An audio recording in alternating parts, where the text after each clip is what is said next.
लोकप्रिय प्रधानमंत्री आदरणीय नरेंद्र मोदी जी, जोरदार तालियों के साथ हम फिर से स्वागत करते हैं। मैं सम्माननीय मोदी साहब को अनुरोध करती हूं इस विराट और ऐतिहासिक सभा को संबोधित करें। भारत माता की, भारत माता की, भारत माता की जय भवानी, जय भवानी। करवीर निवासिनी आई महालक्ष्मीच्या, आई अंबाबाईच्या चरणी त्रिवार वंदन करतो।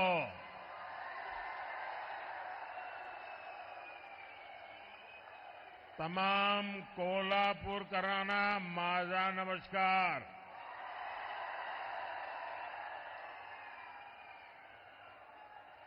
ये धरती छत्रपति शिवाजी महाराज,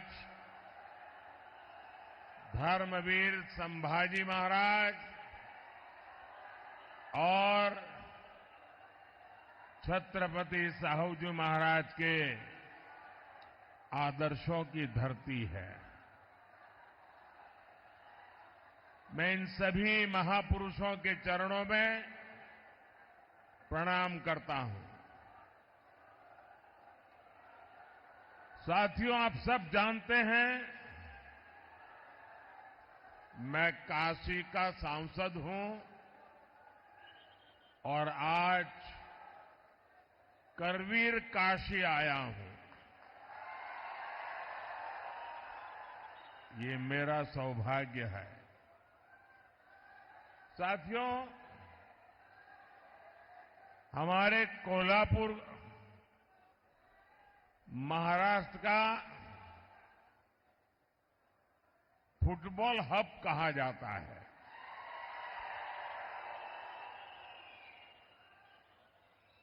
फुटबॉल यहां के युवाओं में बहुत पॉपुलर है और आपको अगर फुटबॉल की भाषा में मैं बताऊं तो कल दूसरे चरण का मतदान पूरा होने के बाद बीजेपी और एनडीए 2-0 से आगे चल रहे हैं।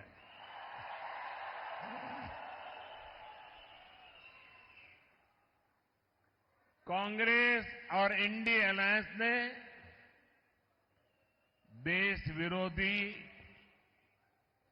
और नफरत की राजनीति के 2 सेल्फ गोल कर लिए हैं और इसलिए ये पक्का हो गया है फिर एक बार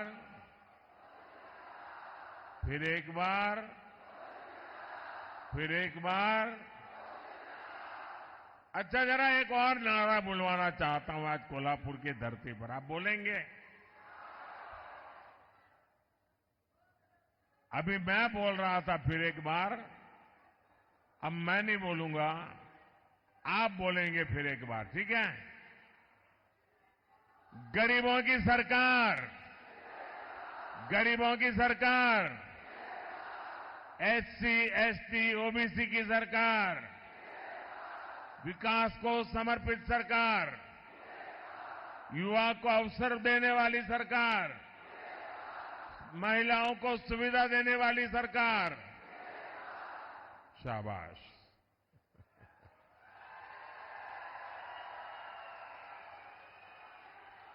भाई और बहनों,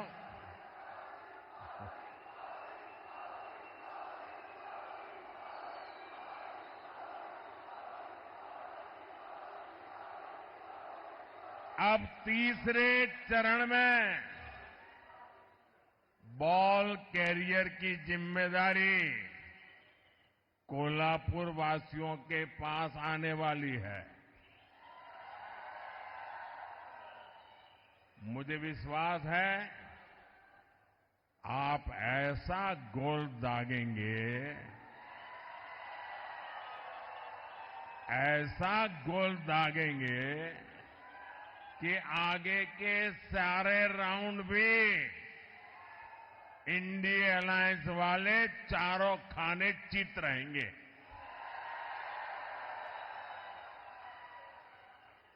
क्योंकि ये पूरा देश जानता है जगत भारी कोल्हापुरी, जगत भारी। साथियों, चुनाव के पहले ही मैंने कहा था ये चुनाव विकसित भारत के संकल्प का चुनाव है। लेकिन जैसे ही कांग्रेस पार्टी और उसके दोस्तों को ये एहसास हुआ कि वो विकास के ट्रैक रिकॉर्ड में एनडीए की बराबरी नहीं कर सकते, उन्होंने अपनी रणनीति बदल ली। इसलिए इंडिया अलायंस वालों ने खुलकर देश विरोधी एजेंडा और तुष्टीकरण के हथकंडों का इस्तेमाल करना शुरू कर दिया है। अब कांग्रेस का एजेंडा है कि वो सरकार में आने के बाद कश्मीर में आर्टिकल 370 वापस ले आएंगे। क्या आप ऐसा करने देंगे?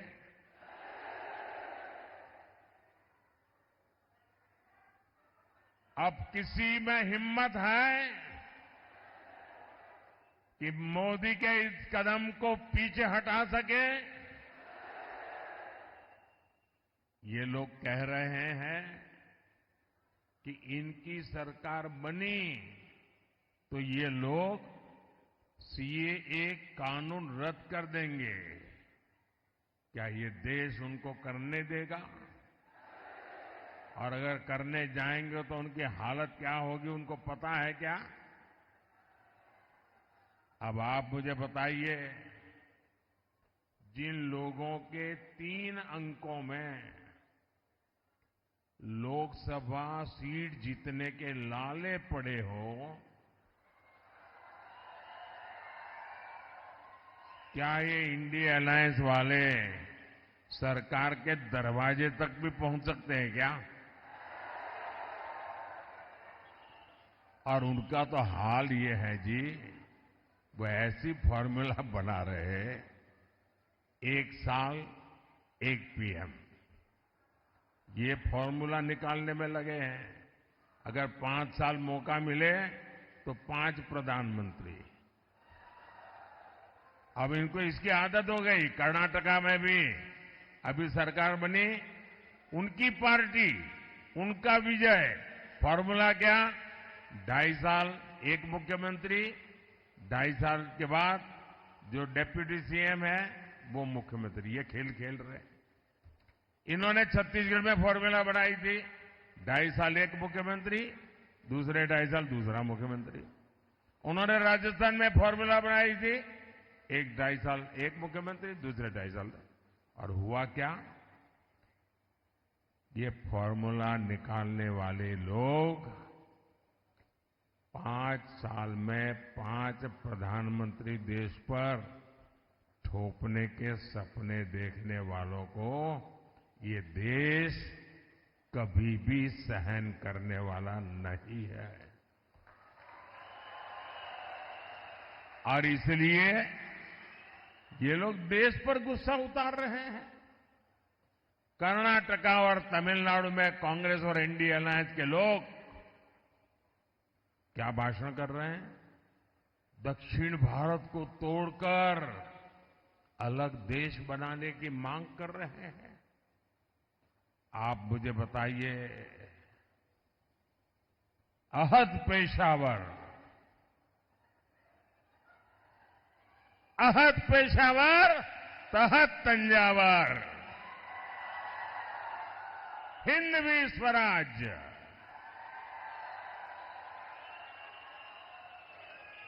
ये घोषणा जिस धरती पर हुई, छत्रपति शिवाजी महाराज की धरती, क्या कभी भी कांग्रेस के ऐसे एजेंडे को स्वीकार करेगी क्या? इन्हें जवाब मिलना चाहिए। मिलेगा कि नहीं मिलेगा? तगड़ा जवाब मिलेगा। साथियों, अयोध्या में राम मंदिर का 500 साल पुराना सपना पूरा हुआ।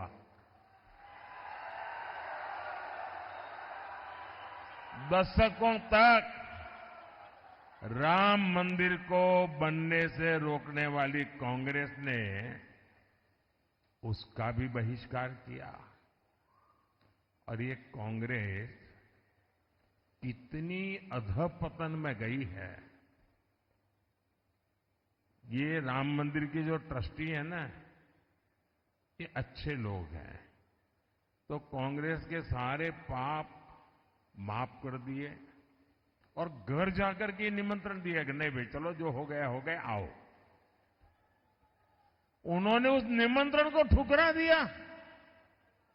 क्या कोई कभी प्रभु राम के दरबार में जाने का निमंत्रण ठुकरा सकता है क्या?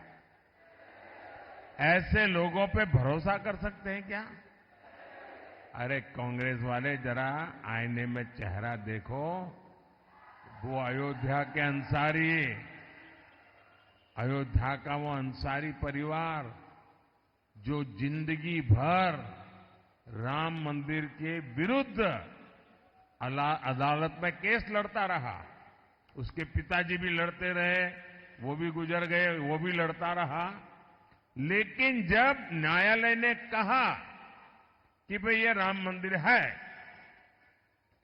तो वो अंसारी खुद प्रभु राम के प्राण प्रतिष्ठा के कार्यक्रम में आकर के वहां मौजूद रहे। जिंदगी भर लड़ाई लड़ी, लेकिन फिर राम के शरण आए और ये राम का निमंत्रण ठुकरा दिया। जो राम को ठुकराएगा उसको आप क्या करोगे? आप क्या करोगे? आप क्या करोगे? जो डीएमके पार्टी, वो उनकी खासम खास वो कह रही है, सनातन को गालियां देने पर अब उतारू है। कहती है ये सनातन तो डेंगू है, मलेरिया है।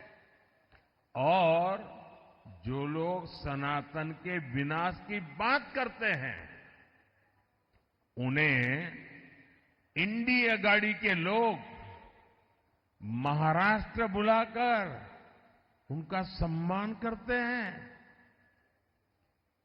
ये दृश्य देख करके मुझे तो सोचता हूं बाला साहब के पर कितनी बीती होगी, बाला साहब ठाकरे के मन पर कितनी चोट पहुंची होगी।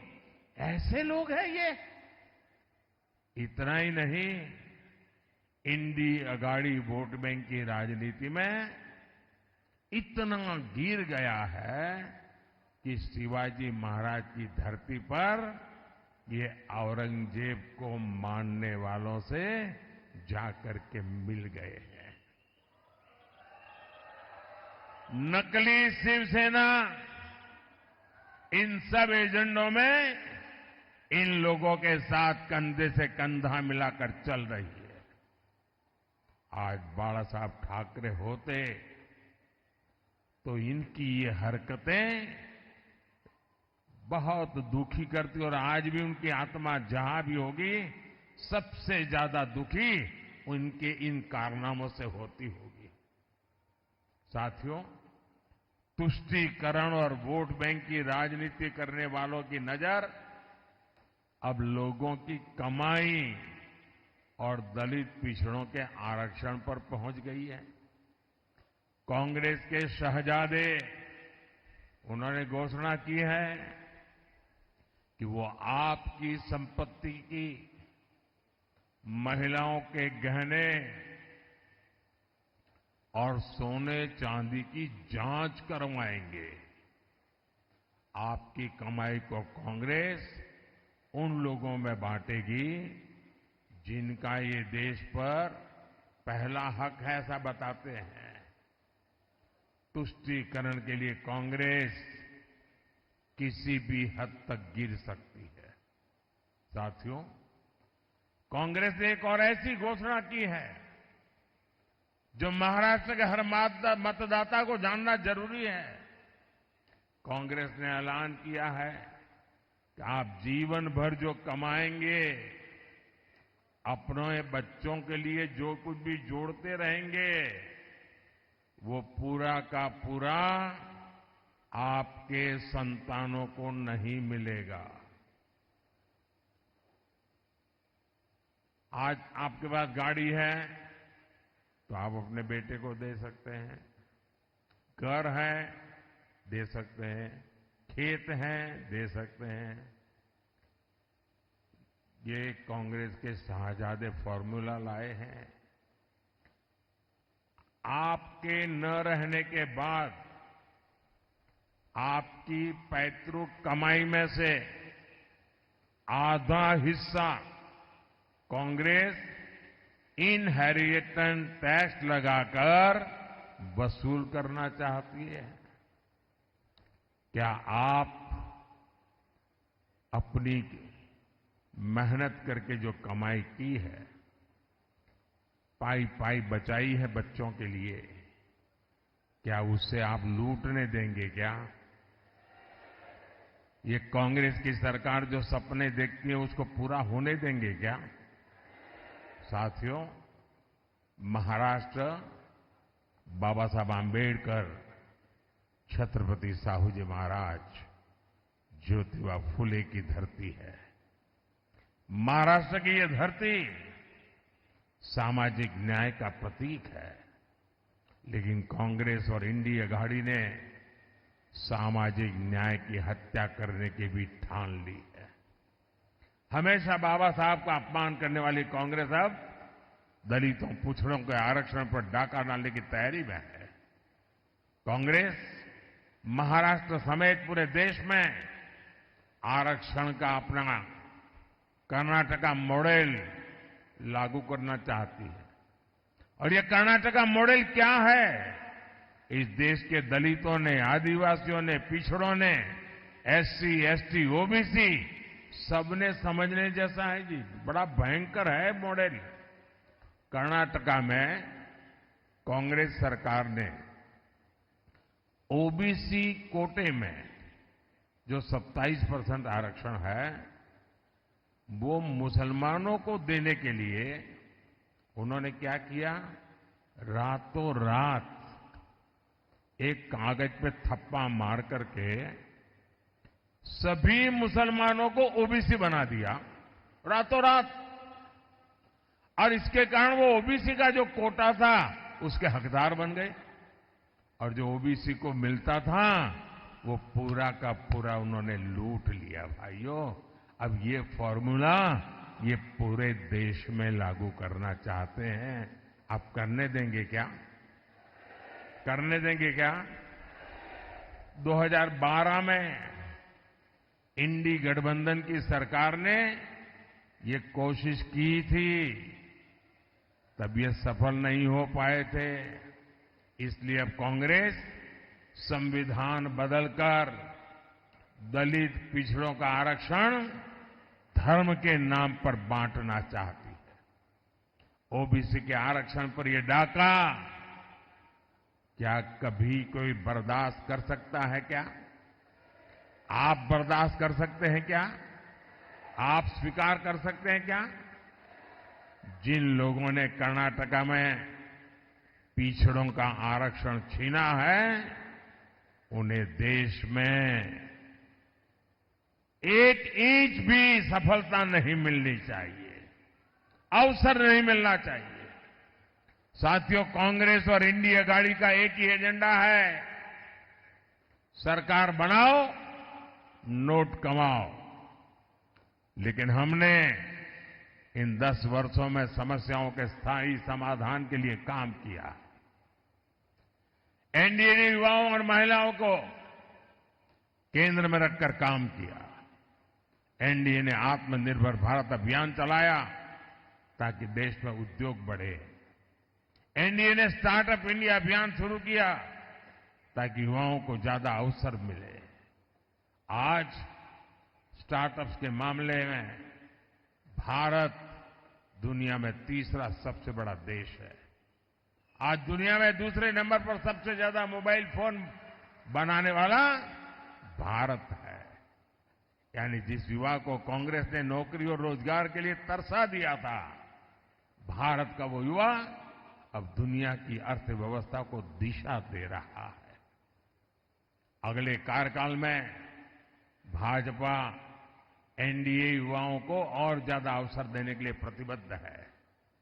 इसलिए भाजपा ने घोषणा की है कि मुद्रा योजना के तहत अब 10 लाख के बजाय 20 लाख रुपए का लोन दिया जाएगा, बिना गारंटी दिया जाएगा।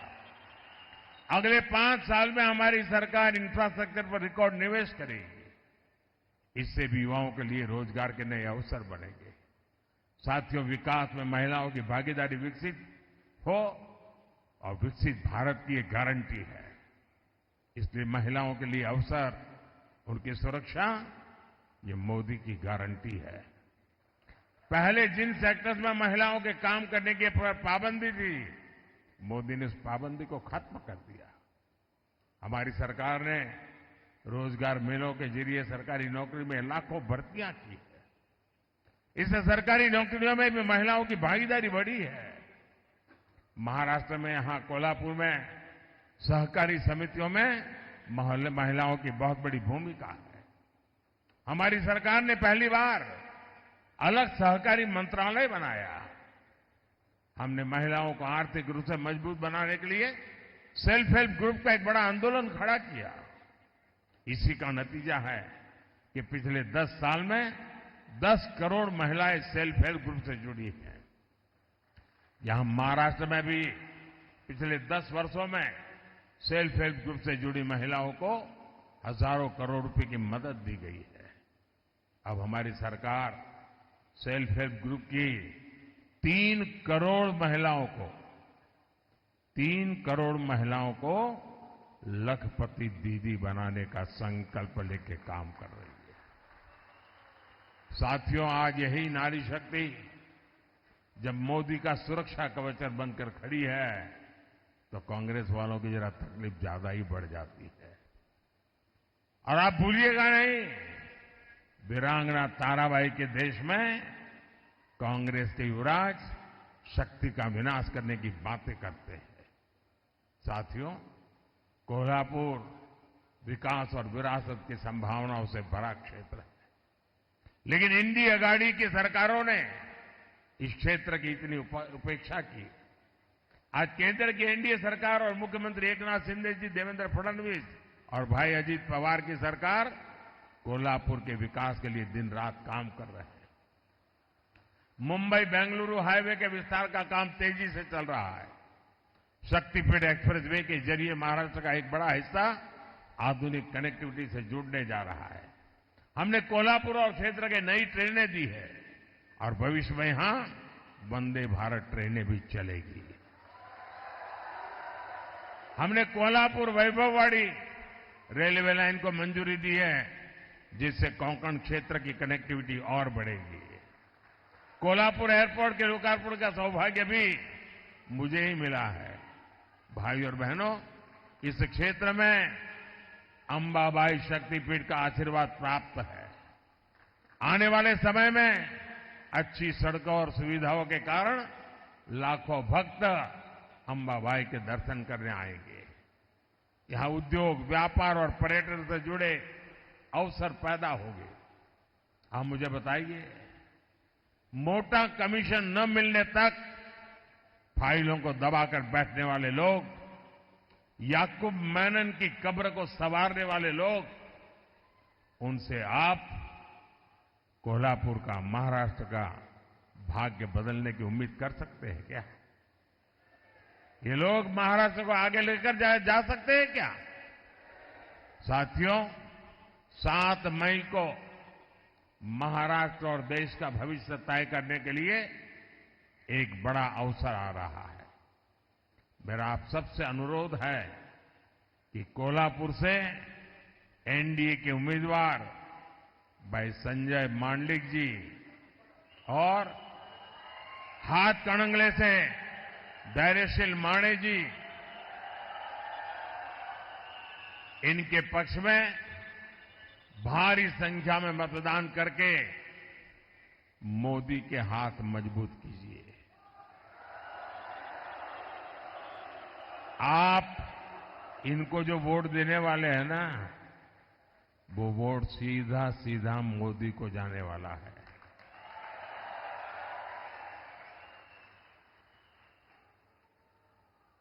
लेकिन गर्मी बहुत है, कहीं कहीं शादियां भी है,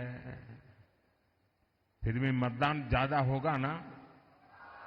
आप घर घर जाएंगे, मतदाताओं को जगाएंगे, आप पोलिंग बूथ जीतेंगे, मतदान के पुराने सारे रिकॉर्ड तोड़ेंगे, पक्का? अच्छा, मेरा एक काम करेंगे, ये मेरा पर्सनल काम है, करेंगे? जरा हाथ ऊपर करके बताइए, करेंगे? करेंगे? मेरा एक काम करना,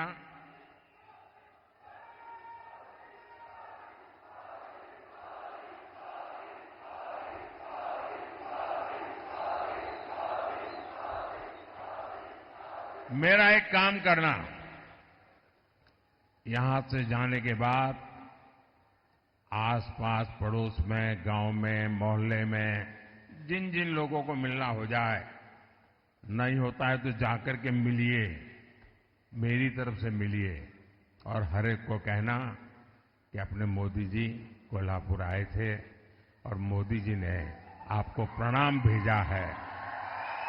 घर घर मेरा प्रणाम पहुंचा देंगे। आप जब हर परिवार में मेरा प्रणाम पहुंचा देंगे ना, तो हर घर के लोग मुझे आशीर्वाद देंगे, और हर परिवार से जब मुझे आशीर्वाद मिलेगा तो मेरी ऊर्जा अनेक गुना बढ़ जाएगी, और वो ऊर्जा आपके लिए काम आएगी, क्योंकि आपका सपना, यही मेरा संकल्प है। मेरा पल पल आपके नाम है, मेरा पल पल देश के नाम है। और इसलिए भाइयों बहनों, मैं प्रण लेकर के चला हूं 24/7 फॉर 2047। ये प्रण लेकर के निकला हूं, आपके लिए निकला हूं, और इसलिए मुझे पल पल आपके आशीर्वाद की जरूरत है। मेरे साथ बोलिए, भारत माता की, भारत माता की, भारत माता की। बहुत बहुत धन्यवाद।